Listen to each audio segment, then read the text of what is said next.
Hello everyone, how are you doing? This is MD Tech here with another quick tutorial. In today's tutorial, I'm going to show you guys how to find or change which apps have access to your location on your Samsung Galaxy or Google Pixel Android device. So this should hopefully be a pretty straightforward process here, guys. And without further ado, let's go ahead and jump right into it.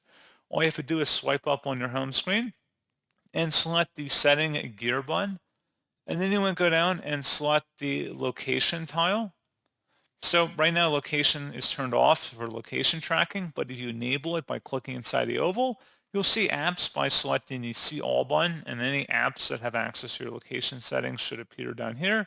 And you can also view app location permissions for all of your apps.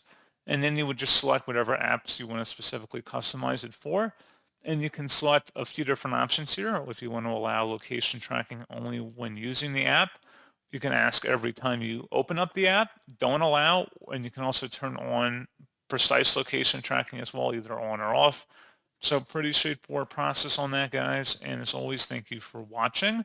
I do hope that I was able to help you out, and I do look forward to catching you all in the next tutorial. Goodbye.